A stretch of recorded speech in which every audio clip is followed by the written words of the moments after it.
दोस्तों मैं आपको एक क्वेश्चन दिखाता हूँ जो कि आप में से ही किसी ने मेरे से पूछा था। ये क्वेश्चन आप अपनी स्क्रीन पर देख सकते हो एंड ये बहुत ही ज़्यादा फंडामेंटल है, बट कहीं ना कहीं ये एक मैथमेटिकल पैराडॉक्स की ओर इशारा करता है जो कि हमारी पूरी की पूरी नंबर लाइन को कोलैप्स कर देता है। आप ये प्रूव कर सकते हो कि -1 = 0 होता है। आप ये भी प्रूव कर सकते हो कि 1 = 0 है। आप ये भी प्रूव कर सकते हो कि 2 = 0 है और फाइनली आप 1 = 2 भी प्रूव कर सकते हो। मतलब कि पूरे नंबर लाइन के सारे नंबर एक दूसरे के इक्वल हो गए। इस पैराडॉक्स में गलती कहाँ पर है और अगर ये पैराडॉक्स सही है तो आखिर ये क्यों सही है? इसकी पूरी डिटेल में बात आज हम इस वीडियो में करेंगे। तो जैसा कि हम पहले भी बात कर चुके हैं ऑयलर आइडेंटिटी के बारे में, तो दरअसल इस पैराडॉक्स की शुरुआत ऑयलर आइडेंटिटी से होती है e⁻i⁴ = -1। आई होप आप सब इस इक्वेशन से फैमिलियर होंगे। अगर नहीं तो सिंपली मैं इसको डिफाइन करता हूँ कि ये मैथमेटिक्स की एक मास्टरपीस है। इसका मतलब ये है कि जब आप एक्सपोनेंशियल फंक्शन को कॉम्प्लेक्स नंबर के साथ यूज़ करते हो तो ये नेगेटिव नंबर देता है। कैसे?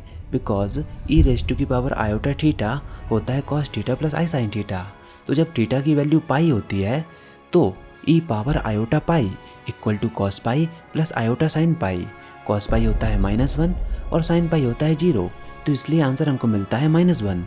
यहाँ तक तो चीज़ें सही हैं, पर अब यहाँ से शुरू होता है एक असली ट्विस्ट, एक ऐसा पैराडॉक्स जो कि पूरे नंबर लाइन को कोलैप्स कर देगा।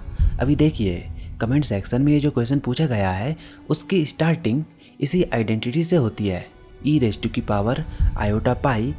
-1। अब नेक्स्ट स्टेप में हमने क्या किया, हमने दोनों साइड को स्क्वायर कर दिया। तो e⁻i⁴ = -1 का स्क्वायर। तो ये क्या हो जाएगा, e⁻² = 1। ये स्टेटमेंट भी बिल्कुल सही है क्योंकि -1 का स्क्वायर 1 होता है और कॉम्प्लेक्स नंबर में e⁻i⁴ होता है cos 2π प्लस i sin 2π, जिसमें अगर आप वैल्यू पुट करोगे तो 1 आ जाएगा। अब हमने क्या किया, हम ये बात जानते हैं कि e⁻0 हमेशा 1 होता है, तो 1 की जगह पर हम e⁻0 पुट कर देंगे। तो इस केस में हम कंपेयर करेंगे, 1 की जगह पर e⁻0 लिख देंगे तो हमारी इक्वेशन बन जाएगी e⁻i⁴ = e⁻0। तो अब अगर इस इक्वेशन के बेस सेम है तो इनके एक्सपोनेंट भी इक्वल हो जाएंगे। ये मैथमेटिक्स की बड़े फंडामेंटल प्रॉपर्टी है, यानी कि 2i⁴ = 0 हो जाएगा। अब हम जानते हैं कि 2π 0 के इक्वल नहीं हो सकता, तो इसका मतलब आयोटा को 0 के इक्वल होना चाहिए, पर हम जानते हैं आयोटा होता है √-1, तो इसका मतलब √-1 = 0 हो जाएगा। यहाँ से आप ये कंक्लूड कर सकते हो कि i² यानी कि √-1 का स्क्वायर जो कि होता है -1 वो भी 0 के इक्वल हो जाएगा। एंड जब आप इसका भी स्क्वायर करोगे तो आप ये भी प्रूव कर दोगे कि 1 = 0 है और फिर आप 2 = 0 को भी प्रूव कर दोगे। बट ये कैसे पॉसिबल है? अगर सारे नंबर एक दूसरे के इक्वल हो रहे हैं पूरे नंबर लाइन में तो इसका मतलब यहाँ पर कुछ तो गड़बड़ है, क्योंकि ये तभी होता है जब आपकी पूरी नंबर लाइन कोलैप्स हो जाती है और नंबर लाइन केवल कुछ केसेस में ही कोलैप्स होती है। जैसे कि जब आप डिवीजन बाय 0 को अलाउ करो, अगर आप अपनी इक्वेशन में कहीं पर भी डिवीजन बाय 0 को अलाउ करते हो तो आपकी पूरी की पूरी जो नंबर लाइन है वो एक सिंगुलर पॉइंट में मर्ज हो जाती है, यानी कि सारे के सारे नंबर एक दूसरे के इक्वल हो जाएंगे। आपके मैथमेटिक्स के लॉ ब्रेक हो जाएंगे। दूसरा, आपकी नंबर लाइन तब भी कोलैप्स हो सकती है जब आप मैथमेटिक्स की कुछ फंडामेंटल प्रॉपर्टीज को ब्रेक करो, जैसे कि आप यहाँ पर कर रहे हो। तो सबसे बड़ी गलती यहाँ पर क्या हुई, जब हमने ये कहा e⁻2i⁴ = e⁻0।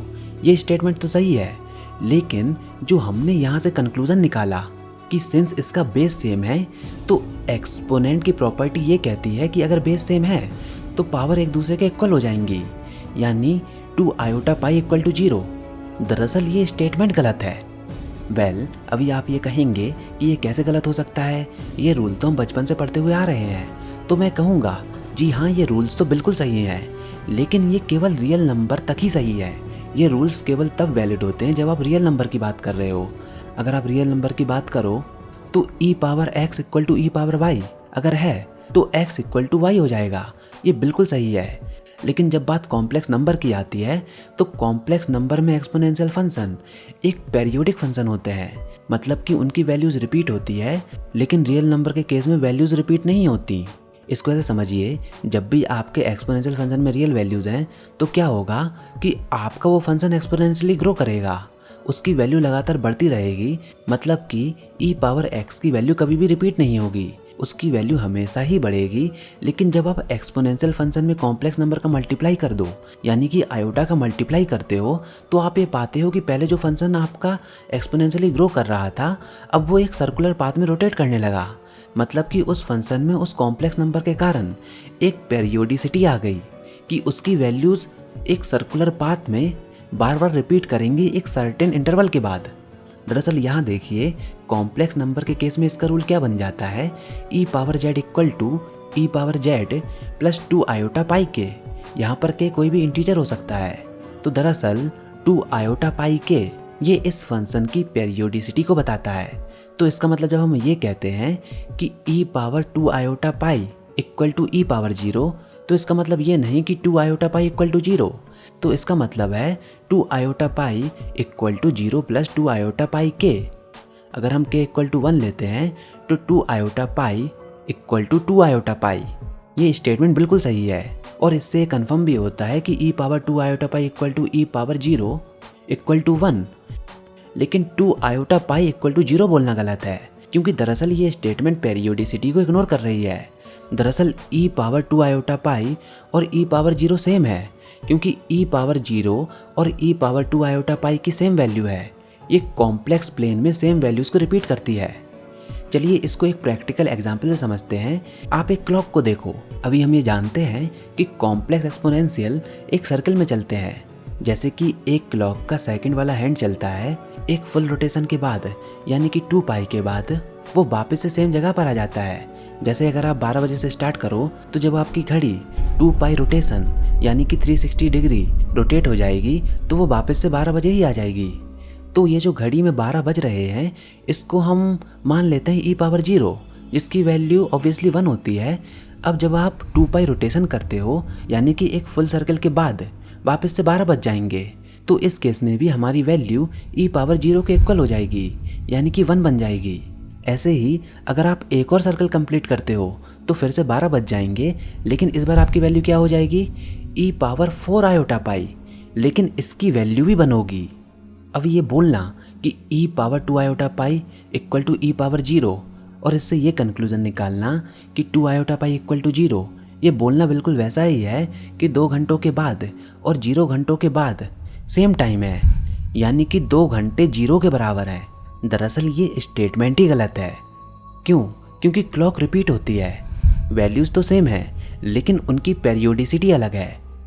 इसको आप एक और तरीके से चेक कर सकते हो। मान लेते हैं अगर 2 आयोटा पाई 0 के इक्वल हो भी जाए तो या तो 2 पाई 0 के इक्वल होगा या फिर i 0 के इक्वल होगा, पर हम जानते हैं 2 पाई 0 नहीं हो सकता। क्यों? क्योंकि पाई की वैल्यू अप्रॉक्सीमेटली 3.14 होती है, जो कि एक पॉजिटिव नंबर है और मैथमेटिक्स का फंडामेंटल ट्रुथ है।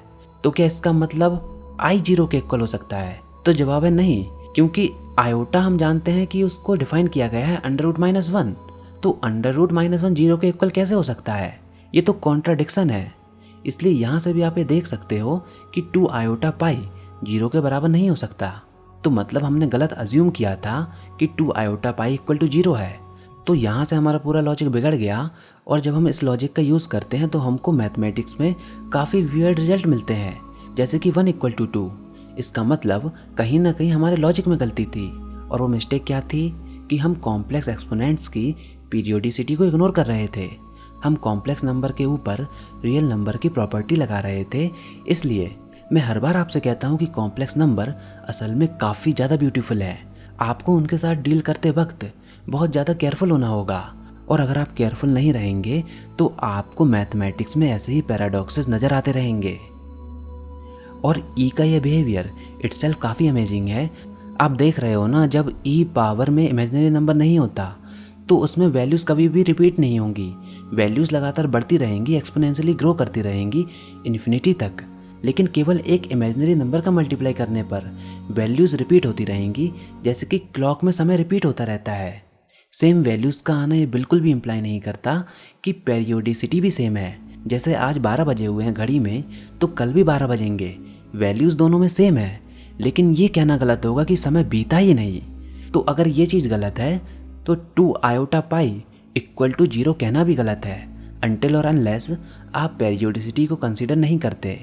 तो आई थिंक आपके डाउट क्लियर हुआ होगा। वेल, आज की इस वीडियो में बस इतना ही। मिलते हैं अगली वीडियो में, तब तक के लिए इस वीडियो को लाइक कीजिए, अपने दोस्तों के साथ शेयर कीजिए, और अगर आपने हमारा चैनल अभी तक सब्सक्राइब नहीं किया तो इसको सब्सक्राइब कर लीजिए ताकि आगे आने वाली कोई वीडियोस और अपडेट आपसे मिस ना हो पाए।